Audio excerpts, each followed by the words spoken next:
ನಿನ್ನಂತಹ ವಾಕ್ಚಾತುರ್ಯವೇ ನಾವು ಹಿಂದೆ ನೋಡ್ಬೇಕಾ? ಹಿಂದೆ ನೋಡಲೇಬೇಕು.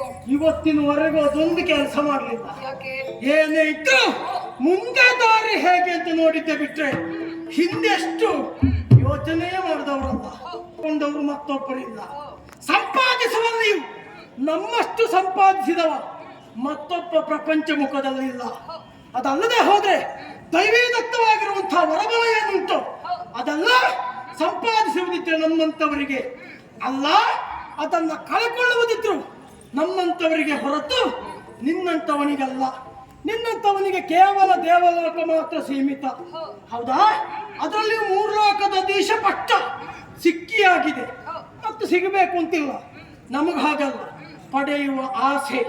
ಆದ್ದರಿಂದ ಕಳೆದುಕೊಳ್ತೇವೆ ಅಥವಾ ಸಾಧಿಸುವುದಕ್ಕೆ ಮುಂದಾಗುತ್ತೇವೆ. ಇನ್ನು ನಮ್ಮವರನ್ನ ನಾವು ಎಷ್ಟು ದಿವಸ ಬದುಕಿದ್ದೇವೆ ಅನ್ನೋದು ಮುಖ್ಯ ಅಲ್ಲ. ನಮ್ಮ ಬದುಕಿನ ಅವಧಿಯಲ್ಲಿ ಸರಿದ್ದವರಿಗೆ ಎಷ್ಟು ಉಪದ್ರ ಆಗಿದೆ ಅನ್ನೋದು ಮಾತ್ರ ನಮಗೆ ಪ್ರಧಾನ.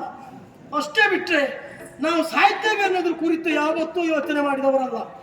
ಆದರೂ ನಿಮ್ಮ ಹೋರಾಟಕ್ಕೆ ನಿಮ್ಮ ಜೊತೆ ಬಂದದ್ದು ಯಾಕೆ ಗೊತ್ತಾ? ಒಂದೇ ಉದ್ದೇಶ. ಹಿಂದೊಮ್ಮೆ ಬಲಿಚಕ್ರವರ್ತಿಯಲ್ಲಿ ಸಹಾಯ ಯಾಚಿಸಿ ಬಂದವನು ನೀನು. ಹೌದಾ?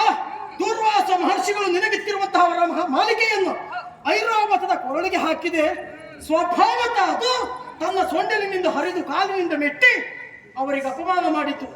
ನಿನ್ನ ತಲೆಗಡರಿದ ಅಹಂಕಾರ ಎಲ್ಲವೂ ನೀರಿನಲ್ಲಿ ಮಾಡಿದ ಹೋಮದಂತಾಗಿ ಹೋಗಲಿ, ಅಲ್ಲ ಎಲ್ಲ ಸಮುದ್ರ ಪಾಲಾಗಲಿ ಎನ್ನುವ ಹಾಗೆ ಶಪಿಸಿಬಿಟ್ಟ ಆ ದುರ್ವಾಸ.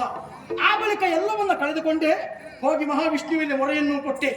ಆ ಬಳಿಕ ಅವ ಸೂಚನೆ ಕೊಟ್ಟಿದ್ದು ಬಲಿಚಕ್ರವರ್ತಿಯನ್ನು ಸೇರಿ 33 ಕೋಟಿ ದೇವತೆಗಳು 66 ಕೋಟಿ ದಾನವರು ಸೇರಿ ಸಮುದ್ರವನ್ನು ಮತಿಸಿ ಅಂತ ಹೇಳಿದ. ಸಮುದ್ರವನ್ನು ಮತಿಸಿದ್ರಿ. ಮೊದಲು ಹುಟ್ಟಿದ್ದು ಹಾಲಾಹಲ ವಿಷ, ಅದನ್ನ ಶಂಕರ ಕುಡಿದ. ಆ ಬಳಿಕ ಹುಟ್ಟಿದ್ದೇ ಒಂದೊಂದು ಸುವಸ್ತುಗಳು. ಐರಾವತವೋ ಕಾಮಧೇನವೋ ಉಚ್ಚೈಸವಸೋ ಎಲ್ಲದೂ ಹೀಗೆ ಹುಟ್ಟಿತು. ಹುಟ್ಟಿದ್ದು ಯಾವುದು? ಇದು ನಮ್ಮದ್ದಲ್ಲ, ಮೂಲ ದೇವಲೋಕವನ್ನ ಸೇರಬೇಕಾದದ್ದು. ಹೋಗ್ಲಿ ದೇವಲೋಕಕ್ಕೆ ಅಂತ ಹೇಳಿದ. ಅದು ನಮ್ಮವನಾದ ಬಲಿ. ಕೊನೆಯಲ್ಲಿ ಹುಟ್ಟಿದ್ದು ಅಮೃತ. ಆ ಅಮೃತಕ್ಕಾಗಿ ನಿಮ್ಮಲ್ಲಿ ಪಾಲು ಕೇಳಿದ್ರೆ ನಮ್ಮ ಪಾಲಿಗೆ ಪಾಲನ್ನು ಕೊಟ್ಟಿದ್ದುಂಟ ನೀವು? ಅದಿಲ್ಲ. ಸ್ವರ್ಗಾನು ಎನ್ನುವಾತ ನಮ್ಮ ಮಾತನ್ನು ಗುರುತಿಸಿ ಹೋಗಿ ನಿಮ್ಮ ಪಕ್ಷದಲ್ಲಿ ಕುಳಿತುಕೊಂಡ. ಅದನ್ನ ಗ್ರಹಿಸಿರುವಂತಹ ಸೂರ್ಯ ಮಹಾವಿಷ್ಣುವಿಗೆ ಸನ್ನೆ ಮಾಡಿದ. ಅವನ ಕೈಯಲ್ಲಿರುವಂತಹ ಸುದರ್ಶನದಿಂದ ಅವನ ಕಂಠವನ್ನು ಕತ್ತರಿಸಲಾಯಿತು. ಆ ಕಾರಣಕ್ಕಾಗಿ ಈಗಲೂ ರಾಹು ಕೇತುಗಳಾಗಿ ರುಂಡ ಮುಂಡಗಳೆಂಬಂತಿರುವ ರಾಹು ಕೇತುಗಳಾಗಿ ಆಗಾಗ ನಿಮ್ಮವರನ್ನ ಕಾಡ್ತಾ ಇರ್ತಾರೆ. ಅಂತಹ ನಮ್ಮ ಪಾಲಿಗೆ ನೀವು ಅಲ್ಲಿಂದಿಲ್ಲಿಗೂ ಮಾಡಿದ್ದು ಮೋಸವೇ. ಆ ಮೋಸದ ಪರಿಹಾರಕ್ಕಾಗಿ ಇವತ್ತು ಹೋರಾಟಕ್ಕೆ ಬಂದಿದ್ದೇವೆ. ಸಮಪಾಲನ್ನು ಅವತ್ತು ಕೊಡದೆ ಹೋದ್ರು ಇವತ್ತು ಕೊಟ್ರಾದೀತು. ಇಲ್ಲದಿದ್ರು ನೀನೇನು ಅಂತ ನೋಡ್ಕೊಂಡೆ ಹೋಗ್ಬೇಕಾಗ್ತದೆ.